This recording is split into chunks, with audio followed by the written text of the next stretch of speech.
attention, please. So we are headed into the city of Washington, and Washington, D.C. is a magnificent city.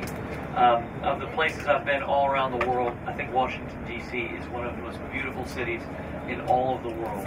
We're going to see a lot of amazing things, but here to tell us about the city itself is our good friend Joseph Alavi. Joseph is going to come forward and read his report on the city of Washington. So while he does that, please give him your attention and respect. Washington, D.C. is the capital of the United States. It is not a state because the U.S. Constitution requires and provides for the creation of a district outside the control of any state. Millions of tourists visit the U.S. Capitol and Visit Center every year. Because of its attraction, its history, and stately appearance, the Capitol is one of the most renowned buildings in American history. Baltimore is home to the first monument honoring George Washington, which was erected in 1829. The Washington Memorial in Washington, D.C. was based on the memorial in Baltimore. Mary Loudermilk was born on December 22nd, 1963 at Riverdale, Georgia. He was part of the Air Force. While in the Air Force, he went to Alaska, Texas, and Hawaii. After college, he started the Freedom Flight Center. Next, he went into government. He was elected to Georgia House of Representatives from 2005 to 2010.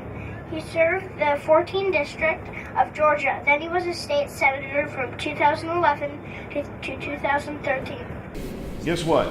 You're in East Washington, D.C., and I'm in West Washington, D.C., because this is the center of Washington, D.C. I'm Southwest. You're Southwest, exactly right. So my office is in the Cannon office building, which is over this way. It's in Southeast Washington, D.C., but the Rayburn office building is in Southwest Washington, D.C. When you actually do the address, this is the center of Washington, D.C. right here. It's not the Washington Monument like a lot of people think, because this is the people's house. This is the center of our government, our form of government. Now, the reason this is called the crypt is because if you think back in our history, most of our founding fathers came, or their parents came from what country? England, okay, or mostly in Europe, but predominantly England. In England, the kings and royalty and the government leaders were typically buried in the basement of a cathedral or a church. Okay, so the basement of these cathedrals were known as the crypt, and you can still go in there today and you can see a stone monument where someone is buried under there. So as the architects were building the Capitol, who would you think that they would want to bury here? One George person. Washington. George Washington, because he's the father of country, our first president, the general that led us through victory in the Revolutionary War. He was a hero. In fact, some people wanted to see him like a king. So when they designed the Capitol, the idea was that George Washington would actually be buried directly below here. Where you're standing would be an open area looking down into the tomb of George Washington. Where these columns are, there would be rails. And so if it was, I would be able to come up to a rail here and look directly down and see George Washington's tomb. But George Washington isn't down there. It's empty. He's buried in Virginia. He left in his will that he did not want to be buried in the Capitol. He wanted to be buried at his home in Mount Vernon. One of the reasons is, as you will learn in civics and you learn about our government, we don't have a king. We don't have all the power of government in one office. Our power of government is split up between three branches. We're in the legislative branch. This is where Congress is. This is the branch that makes the laws. The executive branch is where the president is. And in fact, the president doesn't come to the Capitol unless he is invited, because there is a separation of those powers. It is in the shape of an obelisk. An obelisk has four sides with a pyramid on top. It was built in honor of George Washington, our first president. Some other interesting facts are that the White House contains 132 rooms and 35 bathrooms in the residence. Hello, Georgia Boy Choir. Today I'm going to tell you about Arlington Cemetery because I picked this topic out of a basket. It is also the world's most famous cemetery and super cool. The Pentagon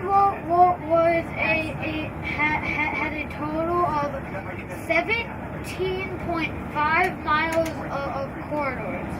The National Cathedral is in Washington, D.C. and is built with gray limestone. There is a Darth Vader sculpture that was created on it. When George Washington was president, he came up with an idea of having a cathedral for national purposes.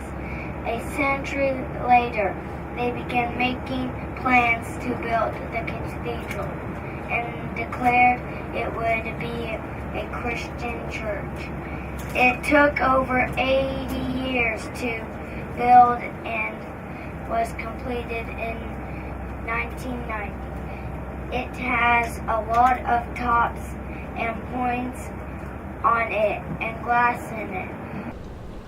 Just before they called Delaware, the doors swung open in the back of Independence Hall, and two men were carrying Caesar Rodney into the chambers. Caesar Rodney says, "I vote aye," and Delaware votes aye. Then South Carolina voted yes, and Pennsylvania voted yes because of one man. He's the reason we have our country today. That's why his statue is here. Now, the rest of the story is, why was he sick? He had cancer. He had a form of cancer that was on his face. If you ever watch the John Adams series, there was a series about John Adams. In the second episode, it shows that moment when they're taking the vote. And Caesar Rodney, in there they show him walking in. He walks in late. They don't show the whole story, but they just show this guy, Caesar Rodney, walking in, and he has a scarf over his face in that show, over the side of his face, because he had that cancer. There was one doctor that was known to cure that form of cancer, and that doctor was in London. Caesar Rodney had already booked. He had already gotten a ticket for a ship to take him to London.